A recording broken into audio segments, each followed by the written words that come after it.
చంద్రబాబు నాయుడు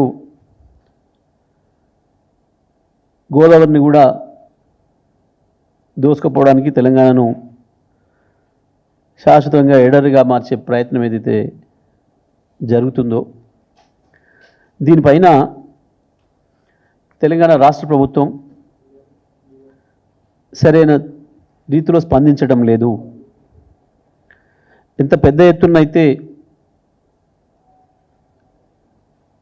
ప్రయత్నాలు జరగాలనో, ఎంత సీరియస్గా తీసుకోవాలనో, ఏ పద్ధతుల్లో దాన్ని ఆపడానికి ప్రయత్నం చేయాలనో, తెలంగాణలో ఉండే ప్రజల్ని, పార్టీలని అన్ని ఐక్యం చేసి ఏకోన్ముఖంగా కొట్లాడాలనో ఆ పరిస్థితి ఇక్కడ జరగడం లేదు. నిన్న క్యాబినెట్లోనైనా దానిపైన సీరియస్గా చర్చ జరుగుతుందేమో, రాష్ట్ర ప్రభుత్వం దాన్ని ఆపడానికి తన ప్రయత్నాన్ని తీవ్రంగా చేస్తుందేమో అని చెప్పేసి మేము భావించినాం. కానీ ఆ వాతావరణం ఎక్కడ కూడా కనపడలేదు. రాష్ట్ర ప్రభుత్వం దాన్ని సీరియస్గా తీసుకున్నట్టు అనిపించడం లేదు. కానీ ఇది సరైన పద్ధతి కాదు, ఇది మంచిది కాదు, రాష్ట్ర ప్రయోజనాలకి చాలా తీవ్రమైన విఘాతం కలిగే అవకాశం ఉంది నీళ్ళ విషయంలో. ఎందుకనంటే కృష్ణ ఇప్పటికే ఖతమైపోయింది. ఆనాడు సమైక్య ఆంధ్రప్రదేశ్లో చేసిన తెలివి తక్కువతనం వల్ల కృష్ణ నీళ్ళ విషయంలో మనకు నష్టం జరిగింది.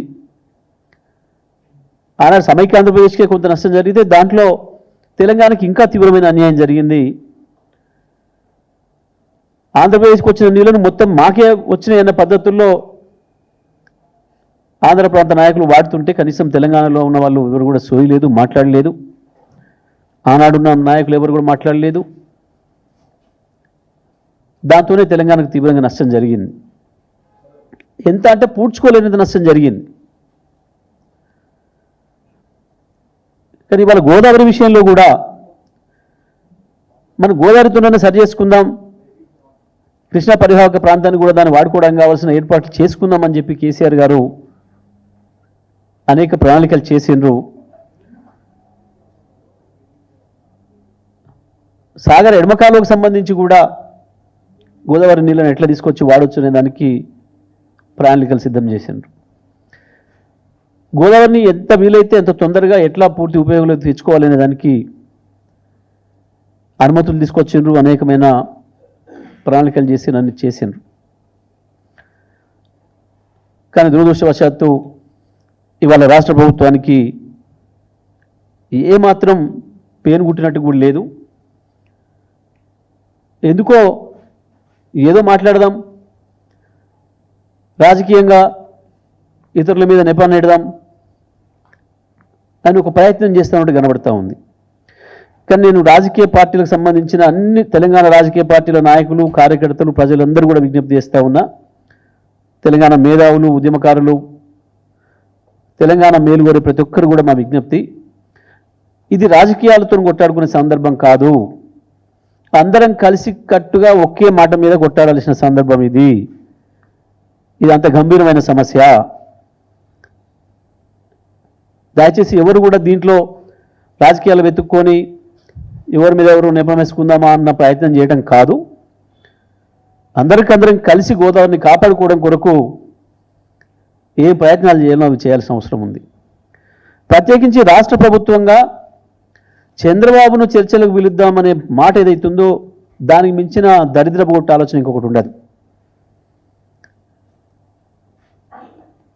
మనం చేయాల్సింది, మన రాష్ట్ర ప్రభుత్వం చేయాల్సింది వెంటనే అపెక్స్ కౌన్సిల్ మీటింగ్కు కాల్ఫర్ చేయమని చెప్పి డిమాండ్ చేయాలి మన ముఖ్యమంత్రి. అపెక్స్ కౌన్సిల్ సమావేశం వెంటనే ఏర్పాటు చేయండి,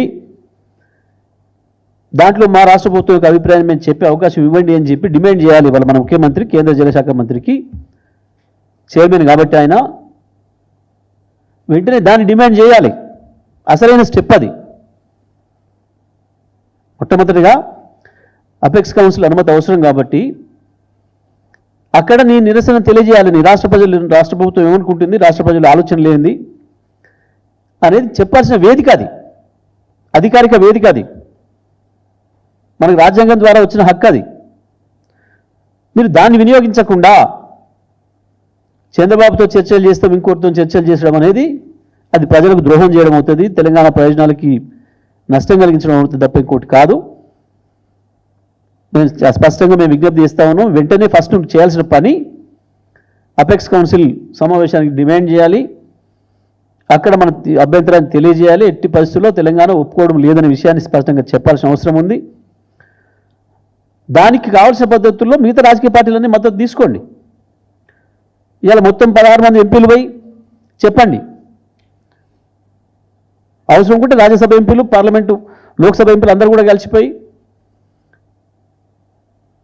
కానీ ఇవి అన్నిటికంటే ముందు చేయాల్సింది, మనకు ఒక స్టాచ్యుటరీ బాడీ ఉంది, అపెక్స్ కౌన్సిల్ అనేది ఉంది, అది అత్యుత్తమమైంది.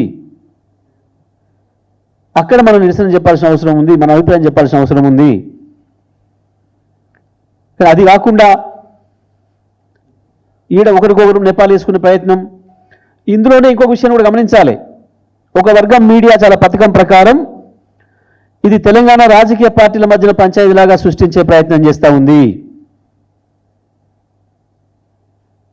కేవలం తెలంగాణ రాజకీయ పార్టీల వాళ్ళని పిలిచేసి చర్చలు పెట్టి మీరేం చేసిరంటే చెప్పి అనిపించి దీన్ని పూర్తిగా పక్కదారి పట్టించి వాళ్ళు వేసుకపోవడానికి కావాల్సిన వాతావరణం కల్పించడానికి ప్రయత్నం చేస్తూ ఉంది. దీని విషయంలో కూడా అన్ని పార్టీల రాజకీయ నాయకులు జాగ్రత్తగా ఉండాల్సిన అవసరం ఉంది. ఇది మన పంచాయతీ కాదు, ఇది మన బజార్ పంచాయతీ కాదు, ఇది బతుకుదూరు పంచాయతీ. అదేదో బ్యాంకులో 10 రూపాయల నోటు ఆడబడేసి 10 రూపాయల కూడా వర్గంగానే సుర్కేసి వేసుకుపోయిన పద్ధతుల్లో ఇది కేవలం తెలంగాణలో కాంగ్రెస్, బీజేపీ, టీఆర్ఎస్ పంచాయతీలాగా, బీఆర్ఎస్ పంచాయతీలాగా సృష్టించి మీరు అనుకోండి మేము వేసుకొని పోతామన్న పద్ధతుల్లో ఒక వర్గం మీడియా చాలా పథకం ప్రకారం చేస్తూ ఉంది. దీన్ని అందరూ కూడా గమనించుకోవాల్సిన అవసరం ఉంది. ఇది తెలంగాణ వాదుల మధ్యన పంచాయతీ కాదు, తెలంగాణ పార్టీల మధ్యన పంచాయతీ కాదు.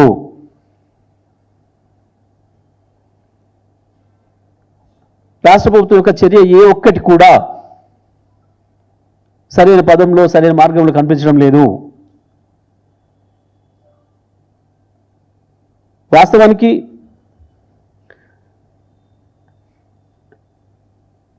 ఏదైతే గోదావరి కావేరీ లింక్ అని మాట్లాడుతున్నారో ఇవాళ చంద్రబాబు నాయుడు గారు, ఇది పెద్ద మోసము.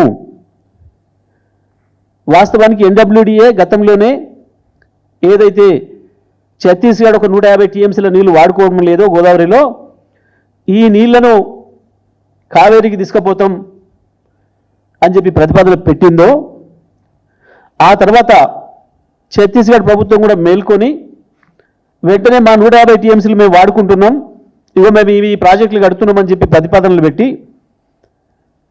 చుక్క కూడా ఇక్కడ నీళ్లు లేవు, దీని మీద ఆధారపడి మీరు ఏదో గోదావరి కావేరీ కలుపుతుంటే మేము ఒప్పుకోము అని చెప్పి చాలా స్పష్టంగా చెప్పింది. ఇక దాని తర్వాత గోదావరి కావేరీ లింక్ చర్చనే లేదు, అది ముగిసిన అధ్యాయము. లేని దాన్ని ఉన్నట్టు చూపించే ఒక ప్రయత్నం, కుటిల ప్రయత్నం చంద్రబాబు నాయుడు గారు చేస్తున్నాడు. ఆ మాయలో మనం పడొద్దు, తెలంగాణ రాజకీయ పార్టీలు ఎవరు కూడా ఆ మాయలో పడొద్దు. బీజేపీ నాయకులు కూడా, కేంద్ర మంత్రి స్థాయిలో ఉన్న వాళ్ళు కూడా అవగాహన పెంచుకొని మాట్లాడితే మంచిది. జరుగుతున్న కుట్ర ఏందో తెలుసుకునే ప్రయత్నం చేస్తే మంచిది. ప్రతి క్షణం చిల్లర రాజకీయ మాటలే వద్దు.